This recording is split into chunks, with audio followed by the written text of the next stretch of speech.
about a week ago, I stubbed my toe against a table leg. And boy, did I get pissed off. Damn that table leg. And then I kicked the table leg for doing this to me. And then I hurt more. And then I felt more angry. The despair of anger. Hi. I've heavily suppressed emotions throughout life, with video games or simply by refusing to acknowledge the emotion / pressing the mute button on it. And I've started doing a lot of work to identify and feel my emotions. Good job, friend. I'm getting to a point where I'm comfortable with most emotions. Also good job, friend. And feeling them reliably. But I have a complicated relationship with anger, you and everyone else. I come from a home where anger was the tyrant that made everyone miserable. And I witnessed the effects it had on my mother and sister, which made me promise myself never to feel angry. As you might guess, because our emotions are a mute all / mute none matter, that wasn't a viable strategy, and it led to a lot of pain for me. That pain continues with my relationship to anger today. I'm comfortable with the idea that I need anger as a healthy part of my life. I want to know more about it and how to effectively handle it when it comes up. But because of a lifetime of denying it, I'm always at a loss how to become comfortable with it. I sometimes still reflexively try to suppress it or deny it. And when I do feel it and allow myself to feel it, it's followed by guilt and intense self-judgment. This relationship with anger is making me feel broken and helpless in regards to the feeling like I'll be able to use it as a healthy tool it's supposed to be. And that only adds more stress on top of the negative feelings I'm already experiencing. Do y'all have any guidance on this? Kind words or thoughts are also welcome. Thank you for your time. Fantastic post. So the thing about anger is that it's different. It's different from the other emotions. We can come to accept things like sadness. Like getting in touch with your sadness is a good thing. You know, a parent who is sad is deserving of sympathy. We understand, oh, my mom or dad is very anxious about me. It's because they love me, right? That's why they worry about me. They worry because they love. So if we look at all of our negative emotions, a lot of them are acceptable, except for anger. A sad parent, sympathy. A worried parent, oh, we understand. That's because you love your child. An angry parent, how dare you? And like this person, we see why anger is demonized, right? Because anger makes people miserable. We blame people for being angry. And so this becomes a challenge because then, like, how do we develop a relationship with anger? We can understand developing a relationship with anxiety, overcoming anxiety. It's understandable that I'm anxious. It's understandable that I'm sad. When I turn to my friends and I say, I'm having a rough day, I'm super sad today, I lost someone that I love, I'm sad. And the world is like, oh, like, let me give you a hug. But if I'm angry, what effect does that have on people around me? And if you grow up in a household where you saw the danger of anger, what happens is anger gets demonized, right? Because anger is a dangerous emotion. It's a bad emotion. Like, oh, sure, like we can get in touch with our sadness. Oh my God, like let's watch a sad movie and like all cry together and bond. Oh my God, like I'm going to have so much compassion and empathy for the sadness of the world and the starving children and the refugees. And like, oh my God, it's so sad. It makes me so sad. Everyone give me sympathy and empathy. Oh my God. And if I'm having a trauma response because I've been traumatized in the past and I'm afraid of something that's not my fault, I deserve compassion and love. I'm afraid of this because I've been traumatized. And as I share that, I receive lots of support. But not anger. Right? And anger is kind of interesting because we also see this kind of, I'm opening a little bit of a can of worms here. But we also see in gender dynamics that anger is the one unacceptable emotion for everyone, for both genders. This is kind of interesting. Because if someone is at work and they're a woman and they're angry, they get called the B word or the C word. It's not acceptable. Is a woman allowed to be afraid? Sure. Is a woman allowed to be sad? Sure. But is a woman allowed to be angry? No, no, no. Right? It's used as an attack. Also true for men. I recently saw an article. I didn't look at it. Was clickbait about this guy, Andrew Tate, which I keep on hearing about. Still not sure who he is. And now he's mobilizing angry men. Not mobilizing sad men. Not mobilizing Fearful men or anxious men, angry men. Right? I'm not trying to get into that, but I'm just pointing out that, like, what's the word that we use? Angry men or evil men.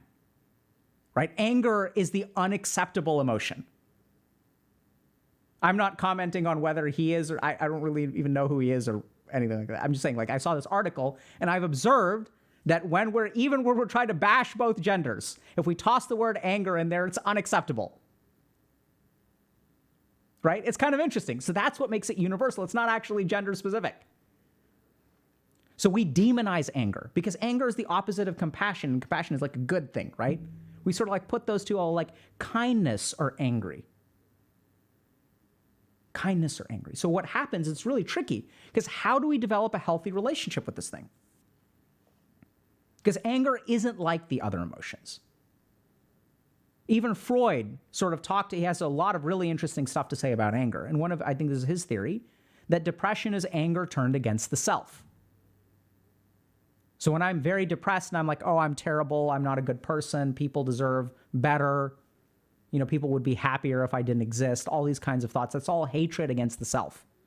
And so oftentimes what I've seen as a clinician is when people are depressed, what it actually is anger at its root. Freud was really brilliant with that observation. So when we don't deal with our anger, it manifests in all kinds of weird ways. It can sometimes manifest as depression. It can sometimes manifest as explosions, right? Which once again, then we blame ourselves because we explode at someone because we feel too much anger. We've been suppressing it. It's not really working out. Explosion. And then we blame ourselves. Oh my God, I got angry again. I lost control of the anger. Do we blame people for breaking out crying? No. Do we blame people for having a panic attack? Some people do, and that's devastating. How dare you have a panic attack? We may perceive some things around those negative emotions like shame or weakness, right? That's fair, but none of our emotions get vilified the way that anger does. So how does one start to develop a healthy relationship with anger? I'm going to give you all one really simple answer. Works really, really well. I've used it a ton. So let's start from the top. The first thing is to acknowledge that anger is different. Different for a lot of different reasons. Societally, we're taught now as we become more in touch with ourselves emotionally, as we start to accept that crying is okay for both men and women, as we start to accept that anxiety is a problem, people suffer from panic attacks, people suffer from trauma, we have a lot more compassion towards those emotions. We don't have compassion towards anger. Blame. We blame people for being angry. And furthermore, a lot of times the reason that we blame people is because we see the damage that anger causes. Other emotions cause damage too. I once worked with someone who's going to be somewhat of a chimerical person who fell in love. And fell in love with someone who wanted to have a child. And they thought when two people are in love, the nicest thing that you can do if someone wants a child is to bring a child into this world. A child that is born of love between two people. Just turns out that the two people weren't married and that they were married to other people. But it was love, and love conquers all, and love is a good emotion. Giving into love and like bringing a child in this world is a source of love. It's a wonderful thing. Except one of them had kids with someone else and was married. Right? But we don't think about love as a bad emotion. No, like love is great. Like love conquers all. Love conquers even your prior marriages. And love conquers like the responsibilities that you have towards your existing children. Love conquers all. But societally, we don't look at that, right? Like you look at all of your movies and love is a force for good and the villain is angry. Anger is always a part of the villain. So we vilify anger. So understand this within yourself. Now, how do you develop a healthy relationship with anger? It's one really simple thing you can do. Start by understanding that all emotions exist for a reason. So if you can't forgive yourself for being angry, because that's what a lot of people will try to do at the very beginning, if you can't be compassionate, understand that emotions are information, first and foremost. And start by asking yourself, what is the anger telling me? What is the anger saying? Because if we don't want to judge ourselves for being angry, we have to understand it. We have to listen to it. Doesn't mean follow what it wants you to do. Listening to it means literally listening to it. Or not, I guess, metaphorically listening to it. It doesn't mean following its direction. Because anger, like why have all human beings are capable of exhibiting anger, feeling anger? Why is this conserved through human evolution? It's because anger is a useful emotion. And the place to start if you have a judgmental relationship with anger is with information and understanding. So oftentimes, anger manifests as a sign of something like disrespect. So as you start to feel angry, instead of suppressing it, ask yourself, what am I angry about? What is the anger telling me? And then you may find something that's really, really important, which is that, I'm being disrespected. Or I'm being treated unfairly. Or I feel like I'm being treated unfairly. And that's really, really important because I want y'all to consider two situations. One is where you suppress the anger and you are being disrespected. And as you suppress that, what's going to happen? You're not going to address the disrespect. You will continue operating in that situation. As you continue operating in that situation, you will continue to be disrespected. As you continue to be disrespected, you will continue to squash down the anger. And your life will not improve, and you will suffer through every minute of it. And the more angry you feel because you push it down and you continue to get disrespected, the more you're going to beat yourself up. And the more you beat yourself up, the more you will allow yourself to be disrespected. It's going to be a vicious cycle in the wrong direction, which is exactly why anger explodes.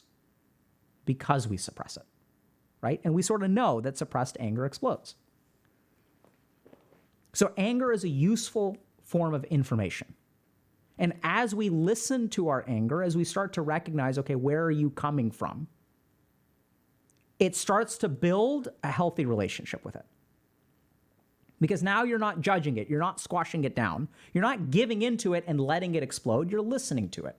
What is the information that you're trying to give me? And oftentimes, anger is a response to hurt, right? So if you think about what's the most basic form of anger that a reliable form of people that anger experience, it's when they get hurt. It's a protection against hurt. So if I'll give you all a great example.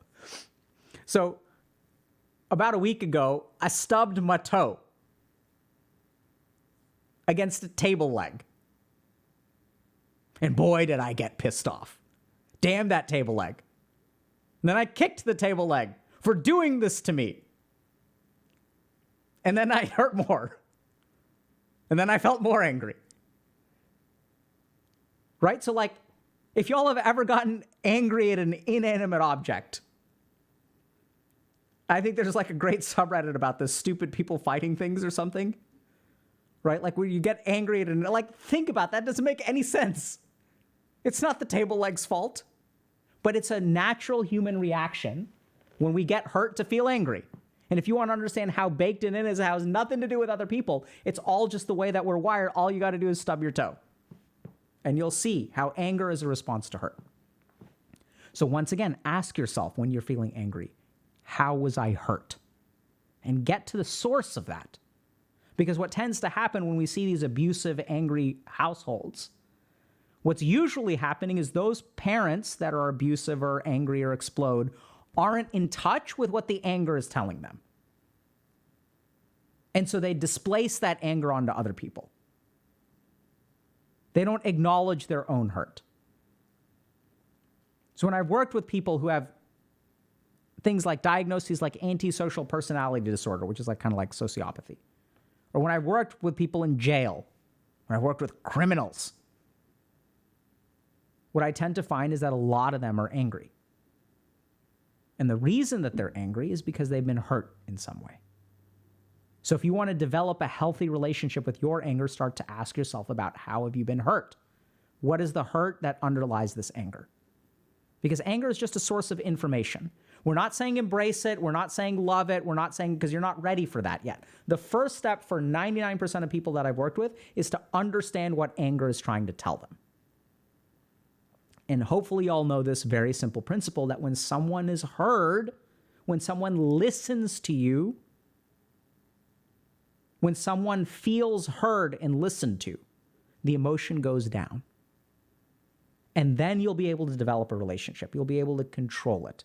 Even then, controlling really isn't the goal. Living with it is the goal. But it'll decompress it some, and then you'll start to form a healthy relationship with anger. And you'll start to realize that your anger is only looking out for you, just like all of your other emotions, right? We have these emotions because they're evolutionarily advantageous. So if you want to build a healthy relationship with anger, really, really challenging, because society treats anger unlike all of the other negative emotions. It's the only emotion that is almost universally demonized, vilified. Right? And even if you look at these movies where like the hero is on his quest for vengeance, or she's on her quest for vengeance. When a hero or heroine is on their quest for vengeance, what do they do at the end? They forgive. Compassion. Anger doesn't take it all the way to the end. It's always compassion at the end. So we treat anger differently. It's the only thing that we don't allow ourselves to feel. It's the only thing that we judge ourselves for feeling. And so if you want to start to develop a healthy relationship with anger, start by asking yourself, where is this coming from? What are you trying to tell me? Because all emotions are sources of information. They're ways that your brain processes different experiences that you have. As you start listening to it, and we're just going to be curious, right? We're not giving into it because that's too dangerous. We're just going to listen to it. That non-judgmentalness, that listening, that communication is what's going to form the foundation of building a healthy relationship with anger. So someone's asking about stoicism. So let's talk about stoicism for a second. So I'm not an expert on stoicism. Like, I've read Meditations by Marcus Aurelius. I've been told by other people that Marcus Aurelius is not the best Stoic philosopher. I'm not an expert on philosophy. But I think the key thing about Stoicism, at least from my understanding of it, is not in the absence of feeling it. It's in the control of the reaction to it, which is exactly what the Buddhist and Hindu traditions say, right? So this is where, like, if you look at these Eastern philosophies, emotions are a part of life. It's in our reaction to it that is good or bad. So virtue is not in an absence of feeling it. It's not, the goal isn't numbness, right? So if you look at like Eastern perspectives, the goal is acceptance. It's not denial, which is what suppressing anger does. It's about accepting your emotions. So I think Stoicism is basically, I want to say it's very similar. Right? It's sort of acknowledging that you're allowed to feel that way, but not letting that thing control you, and you retaining control of the emotion as opposed to the other way around. So how do you deal with other people's anger, even if it's not aimed at you? My reaction is typically fear. So that's a great question. So how do you deal with anger in other people? My reaction is fear. So the control that you should exert is in your reaction. So, and this works in a sense really well, although it's very scary. So if someone is being angry with you and they're behaving with you inappropriately, how do you manage their anger? You don't manage their anger. You manage your own fear. So what happens when people deal with other people's anger is they walk on eggshells. Oh no, I don't want to make them angry. I don't want to make them angry. And in doing so, you breed bad behavior. Because when they get angry, you accommodate.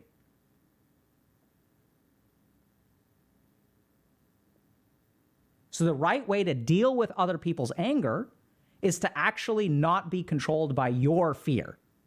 And if someone says something inappropriately, whether they're going to blow up or not, you face them with strength. You don't face them with fear. You say, hey, I understand you're angry right now, but what you're saying is completely unacceptable. You need to tone it down a notch. If you need to go take a walk, go take a walk. I care about you, I love you, but your behavior is completely unacceptable.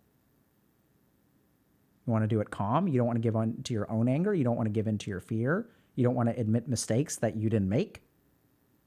That's how you deal with other people's anger. And the interesting thing is there's like tons of research on this, on boundary setting. And there's even a book on borderline personality disorder called Walking on Eggshells. which talks about how when you are dealing with people with BPD, the more boundaries you allow them to cross, the worse the behaviors and the explosions and things like that become. So like dealing with other people's anger is about setting appropriate boundaries and not reacting to your own fear. Now, there are a couple of important caveats to this, which is that you may exist in an environment where you can't set boundaries, and there's an inherent power dynamic, right? So like if I'm like 15 years old and I have an abusive parent who gets really, really angry, and I try to set boundaries with them and it just doesn't work because they're physically stronger than I am, they have financial control over me and things like that, that's a really challenging situation. You'd be surprised, though, at how far that can go, right? And it's even saying something like, I understand that you're my dad and you hit me because you think you can. I do not think when you hit me, it makes you a good parent. I do not think it teaches me the right lessons. I'm really curious, what are you trying to accomplish by doing this? And that's the kind of thing that if you tell to a parent, may make them angry. But if you manage your tone properly and stuff like that, I have seen progress in those kinds of situations.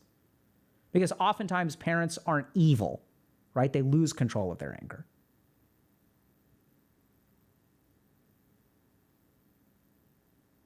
And like even pointing out to parents that what you're doing hurts me. Do you understand that? Is that your intention? Is your goal to try to hurt me?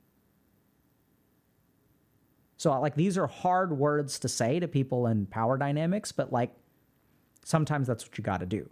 And if you can't do that or that's unsafe, then unfortunately the only thing is like bide your time or seek like, safe haven resources. I'm not suggesting that you challenge someone who has a power dynamic over you. But if you're asking what the right answer is, that's what I think the right answer is.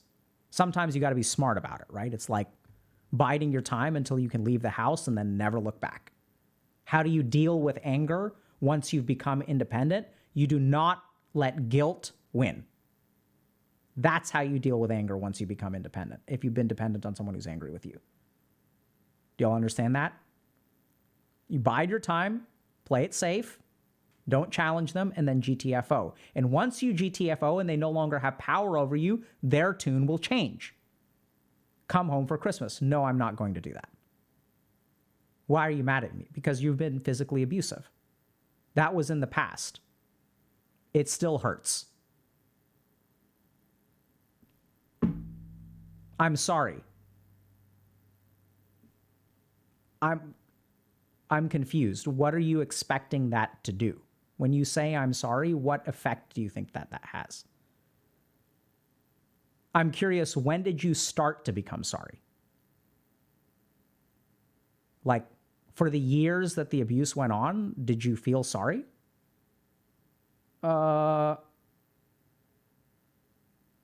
of course. Then why didn't you do something about it?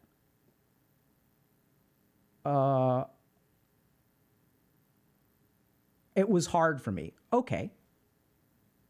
The damage is done. Right? Like, don't let, like, this is the other, I know it's kind of, we're moving off topic here, but how do you deal with anger? You don't give in to the other emotions, whether it's fear or guilt or anything like that. I'm feeling angry just talking about it because I'm thinking about all the people. So this is like good, right? So now I'm feeling angry, and we're going to meditate in a second. I'm feeling angry because I've worked with a lot of people who are in y'all's shoes who have been in unfair power dynamics. And it makes me so angry that those people were taken advantage of. And so I'm listening to that anger, and I'm using that to help me speak. Because if you're out there and you're listening to this, like, I'm speaking for you. Yeah, I don't even know if that makes any sense. Right? And anger isn't a negative, it's not a bad thing. And if you've been treated unfairly and you feel angry about it and there's an unfair power dynamic, like, I do believe that if you act in a right way, you will get some degree of peace and closure. And sometimes that peace and closure means severing a relationship with someone. Having that person want a relationship and then slamming the door in their face. And then you're going to feel guilty, and then you're not going to give in to that. And you're going to tell yourself that, like, it's okay for me to feel guilty, but this person does not deserve a relationship with me. They had their chance. Well, I'm sorry, like, you should forgive. Let me explain something to y'all. No one should forgive. Forgiveness is not entitled to anyone. Forgiveness is purely at the discretion of the aggrieved party. No one is owed forgiveness.